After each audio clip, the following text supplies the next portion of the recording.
जय श्री राम दोस्तों and welcome to my YouTube channel जिसका नाम है देसी सोल विदेशी गोल। मेरा नाम है मनोज और मैं हूँ महाराष्ट्र से। जय शिवराय मित्रांनो, कसं काय? मैं फिलहाल हूँ लंदन में और मैं एक स्टूडेंट हूँ और एक पार्ट टाइम मजदूर भी।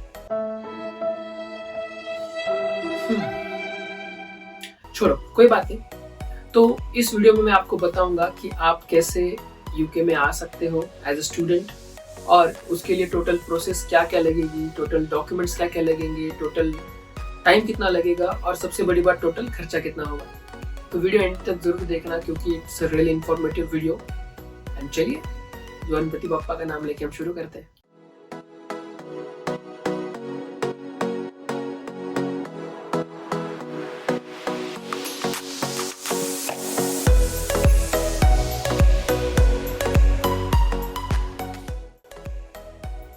तो ये जो वीडियो है मैं 4 स्टेजेस में डिवाइड करूंगा। सबसे पहला, डॉक्यूमेंट्स क्या क्या लगने वाले हैं। सेकंड, कि टोटल प्रोसीजर क्या है।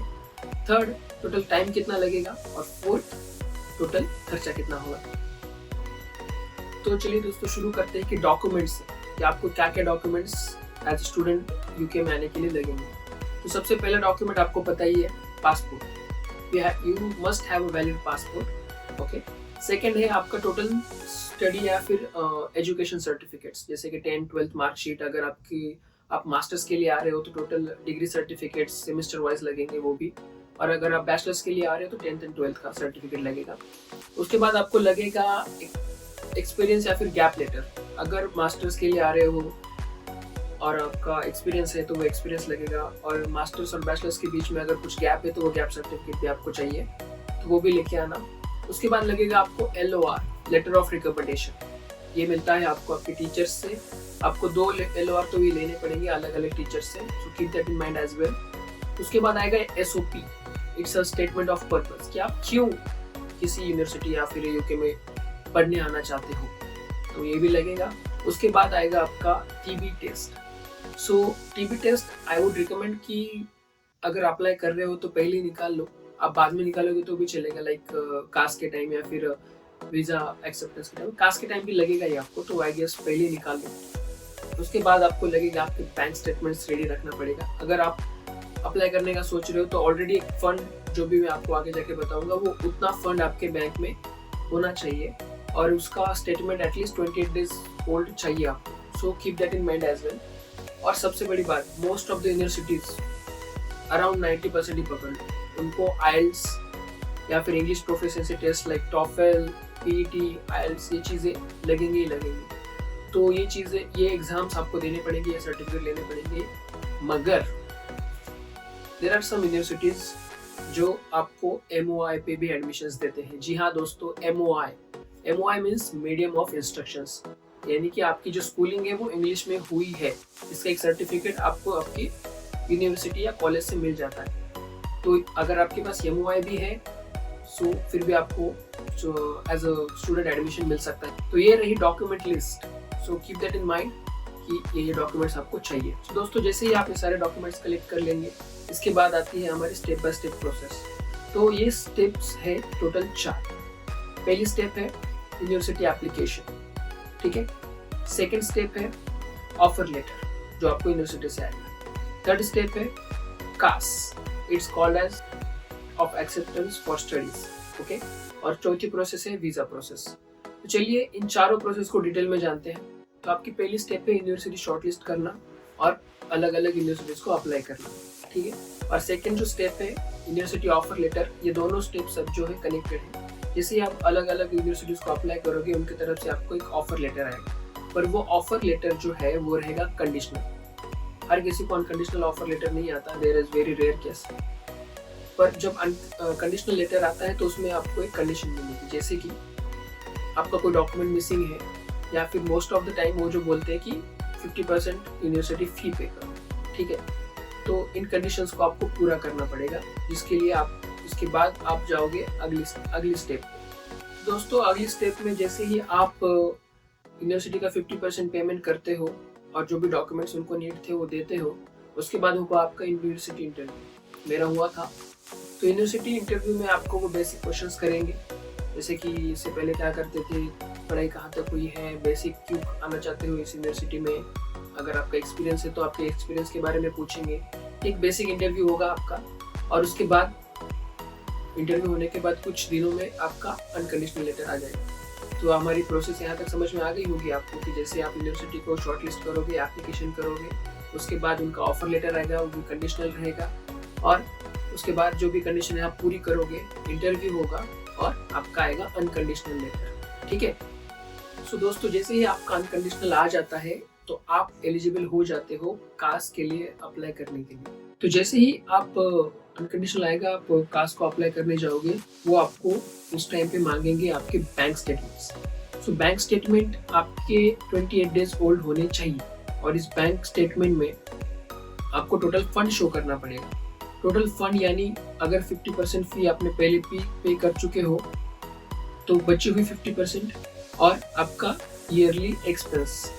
सो दोस्तों, जैसे ही आप सारे डॉक्यूमेंट्स कास्ट शीट पे अपलोड करोगे, वेरिफिकेशन होने के बाद, बैंक स्टेटमेंट देने के बाद आपका कास्ट लेटर आ जाएगा। और कास्ट लेटर आने का मतलब है, समझ लो आपका वीज़ा ही आ गया। कास्ट मतलब वो आने तक ही थोड़ी धक धक रहती है दिल में, और कास्ट आने के बाद you can straightly go and apply for visa application. ये हमारा 4th स्टेप है और आखिरी स्टेप। जैसे आप वीज़ा एप्लीकेशन करते हो तो सबसे पहले आपको पे करना पड़ेगा IHS फीस। ठीक है। सो इमिग्रेशन हेल्थ सरचार्ज, IHS, ये आपको पे करना पड़ेगा, और इसका टोटल कॉस्ट है 776 पाउंड्स। ठीक है। इसके बाद क्या है, इसके बाद आपको भरनी पड़ेगी visa application fee. Visa application fee पहले थी 490 पाउंड्स, पर अभी आप starting of this April of 2025 it has been increased to 525 pounds। ठीक है। तो दोस्तों, हम आते हैं फिर अपने फाइनल स्टेज पे, जहाँ पे आप अपनी IHS पेमेंट करोगे, वीज़ा एप्लीकेशन फ़ी पे करोगे। उसके बाद आप जब UK VFS ग्लोबल पे जाके अपना वीज़ा स्लॉट बुक करोगे, और उस टाइम पे आपको 3 ऑप्शंस दिए जाएंगे कि आपको स्टैंडर्ड प्रोसीजर चाहिए, या फिर प्रायोरिटी प्रोसीजर चाहिए, या फिर सुपर प्रायोरिटी। तो ये होता क्या है, स्टैंडर्ड में जब आप प्रोसेस करोगे तो आपको ज़्यादा एक्स्ट्रा पैसे देने की ज़रूरत नहीं है, पर उस पर आपका पासपोर्ट रिटर्न आने में 1 महीना लग सकता है। ठीक है। तो उसके बाद है आपका प्रायोरिटी। अगर आपको प्रायोरिटी में चाहिए तो आपका जो पासपोर्ट रिटर्न आएगा 1 वीक में आएगा।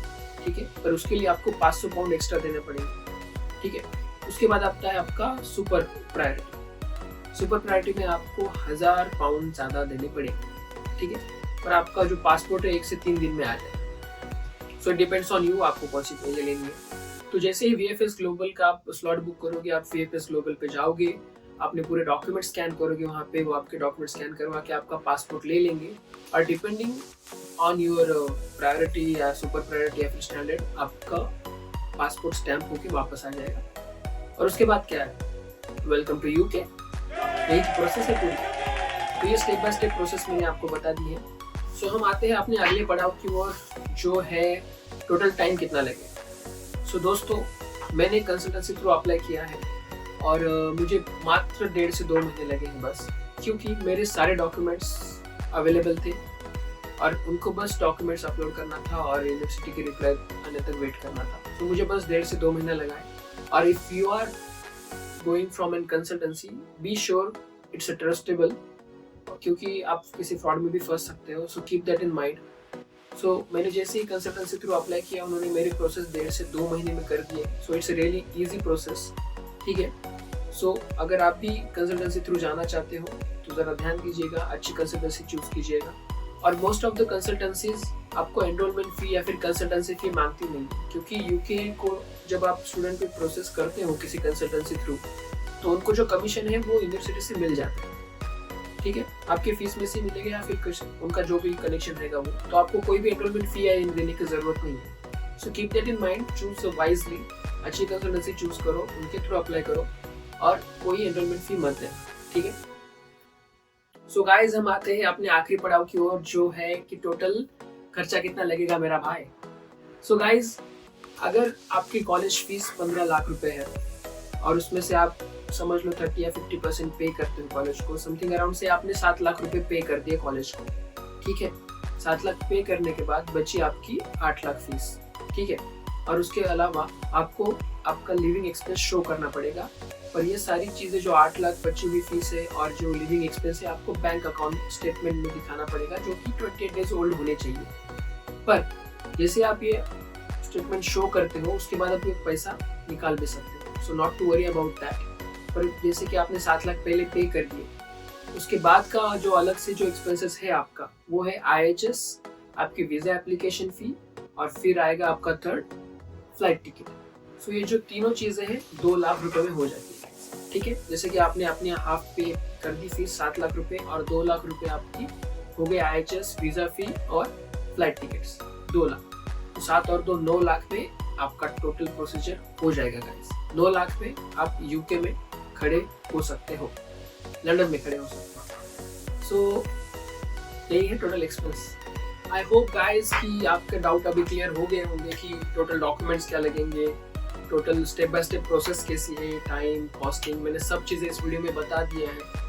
सो अगर फिर भी आपके अगर कुछ क्वेश्चंस हो तो प्लीज़ कमेंट बॉक्स में डालिए या फिर मुझे इंस्टाग्राम पे फॉलो कीजिए। मैंने इंस्टाग्राम का ID मेंशन किया है इस वीडियो में। मैं वहाँ पे आप मुझे DM करेंगे तो भी चलेगा, मैं उस पर रिप्लाई कर दूंगा या फिर आपके क्वेश्चन स्टोरीज पे डालूंगा और उसके थ्रू आंसर करूंगा आपको। पर आपको हेल्प ज़रूर होगी इस चीज़ के, गारंटी मैं पूरी लेता हूँ। और मेरे चैनल को भी सब्सक्राइब कर लीजिए, नया हूँ यूट्यूब पे और अभी चालू किया है चैनल मैंने। मैं पूरी इंफॉर्मेटिव वीडियोस भी बनाऊंगा आगे जाके कि एक स्टूडेंट की लाइफ UK में कैसे रहती है, टोटल लिविंग कॉस्ट कितना है, टोटल खर्चा कितना होगा रोज का, जॉब्स का क्या सीन है, सारी चीज़ें एक के बाद एक मैं बताता जाऊंगा। So please subscribe me, follow me और thank you so much for watching this is all विदेशी गोल्ड।